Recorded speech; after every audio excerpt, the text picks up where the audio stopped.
Assalamualaikum warahmatullahi wabarakatuh. Apa kabar anak-anak? Selamat pagi semuanya. Semoga semua dalam keadaan sehat walafiat ya. Alhamdulillah, pagi ini ketemu lagi bersama Ibu di mata pelajaran Bahasa Indonesia. Pada pagi ini Ibu akan menjelaskan tentang teks cerpen, yang mana minggu lalu kalian sudah membaca teks cerpen tersebut. Baik, sebelum kita memulai pembelajaran ini, sebaiknya kita berdoa terlebih dahulu. Berdoa dimulai.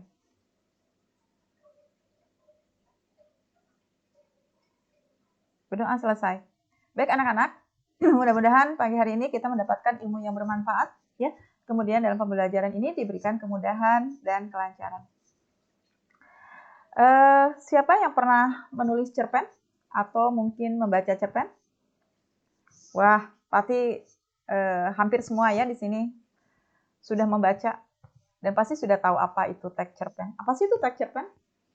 Cerita pendek, Bu. Betul, cerpen adalah cerita pendek. Cerpen adalah cerita singkat yang mana isinya itu menceritakan tentang peristiwa seseorang secara singkat. Biasanya hanya 1.600 sampai 10.000 kata saja. Jadi tidak lebih dari 10.000 kata.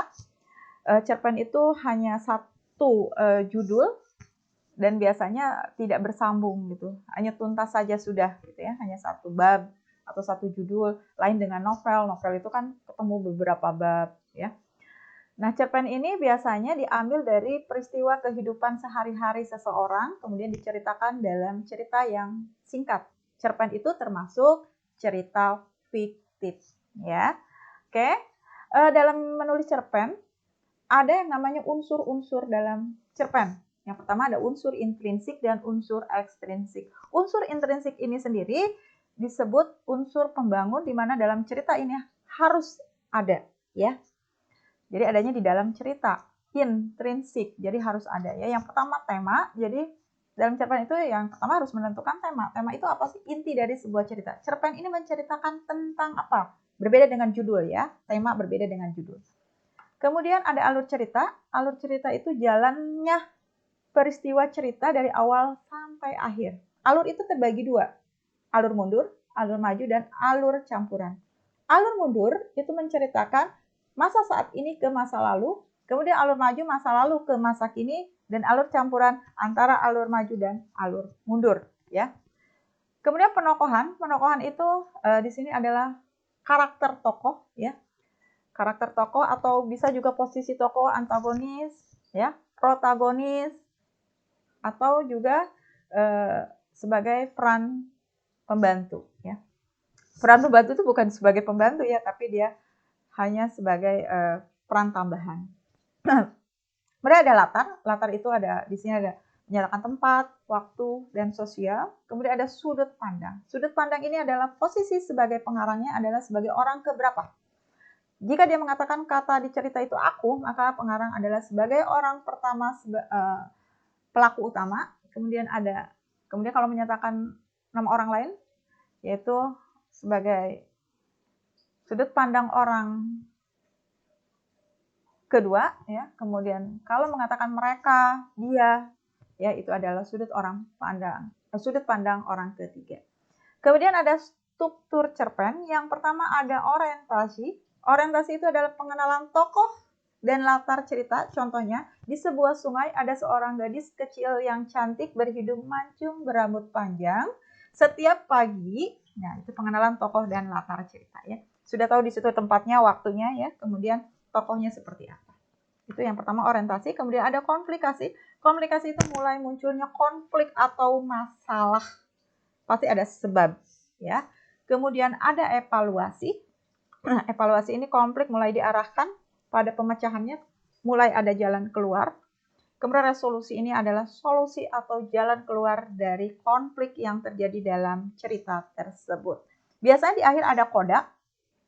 Koda itu adalah perubahan dari si tokoh. Biasanya kalau akhirnya dia jahat, kemudian dia ketemu, mungkin pernah lihat, sering ya baca cerita awalnya jahat, pas di akhir dia minta maaf, kemudian dia menjadi orang baik gitu ya. Itu adalah koda disebutnya. Cuma di sini tidak dicantumkan ya.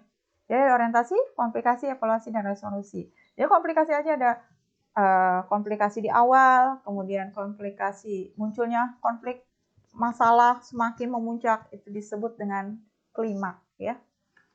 Oke, selanjutnya ada unsur kebahasaan dalam cerpen menggunakan kalimat deskriptif, jadi menggunakan kalimat yang menggambarkan seolah-olah orang itu merasakan ada di situ, gitu ya, bisa membayangkan ketika membaca cerpen tersebut. Kemudian menggunakan kata kalimat yang ekspresif, artinya itu yang menarik perhatian orang lain.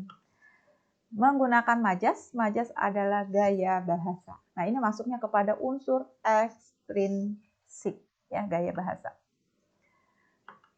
Nah, ini ada macam-macam gaya bahasa atau majas. Ada repetisi, eufemisme, litotes, pleonasme, hiperbol, smile, dan metafora. Kemudian ada personifikasi dan ironi. Kita yang sering dengar mungkin personifikasi dan metafora. Ya, ironi itu misalnya mampirlah ke gubuk kami, ya. Di sana ada sebuah gubuk padahal rumah. Nah, itu adalah ironi. Kemudian hiperbol itu biasanya yang dibesar-besarkan. Matanya keluar, gitu ya. Bola matanya hingga keluar, nah, itu dibesar-besarkan. Kemudian selanjutnya ada langkah-langkah menulis cerpen. Yang pertama, mencari gagasan. Ketika kamu akan menulis cerpen itu gagasan apa ya yang akan saya ceritakan? Oh, tentang kehidupan saya, gitu ya. Percaya dengan bahasa sendiri. Jadi ketika kamu menulis, tulis aja dengan bahasa kamu sendiri, ya. Tidak perlu dengan bahasa formal, gitu ya, yang agak berat menggunakan istilah-istilah. Karena ini ceritanya adalah fiktif, gitu. Jadi tidak menggunakan bahasa yang formal. Jadi cukup menggunakan bahasa kamu sendiri. Kemudian mengawali ceritanya akan diawali seperti apa? Kemudian memadukan peristiwa-peristiwa kecil. Peristiwanya nanti akan seperti apa? Ya, misalnya ada pertikaian antara keluarga. Peristiwanya karena apa? Itu harus ada. Kemudian menentukan ending. Nah, penutupnya akan seperti apa nih? Apakah bahagia? Apakah sedih? Ya. Selanjutnya cerpen diendapkan. Setelah diendapkan, kemudian kalian sunting menjadi cerpen yang baik. Ya. Itu cara menulis cerpen. Jangan pernah berhenti menulis. Ya, mudah kok. Bagaimana kalian menulis cerpen itu ya. Kemudian cara-cara membangun karakter. Bagaimana kamu tahu karakter tokoh tersebut? Melalui ucapan-ucapan tokoh. Dari perkataan tokoh itu udah tahu. Misalnya ibunya suka bentak. Oh, berarti ibu ini galak, ya. Ibu ini jahat misalnya. Kemudian dari pemberian nama, si gendut, si kurus, gitu ya, si jungkring, gitu. Kemudian deskripsi yang disampaikan penulis ya tadi kan menggunakan kalimat yang deskriptif. Jadi dari penulis itu menggambarkan. Tadi perempuan kamu yang ada di sungai, kamu sudah bisa menggambarkan kan? Sudah bisa membayangkan cantik, rambutnya panjang, hidungnya mancung. Itu adalah deskripsi yang disampaikan oleh pengarang atau penulis. Kemudian pendapat tokoh-tokoh lain. Ketika tokoh-tokoh bercerita dalam cerita tersebut, kamu juga sudah bisa mendebak, oh tokoh ini seperti ini. Kemudian sikap atau reaksi tokoh terhadap kejadian tertentu. Nah, ini bisa juga ya. Jadi bagaimana cara mendapatkan karakter tokoh, menemukan karakter tokoh. Hal-hal yang perlu perhatikan dalam menulis cerpen, logika cerita. Logikanya harus masuk di akal, ya. Kemudian struktur kalimatnya.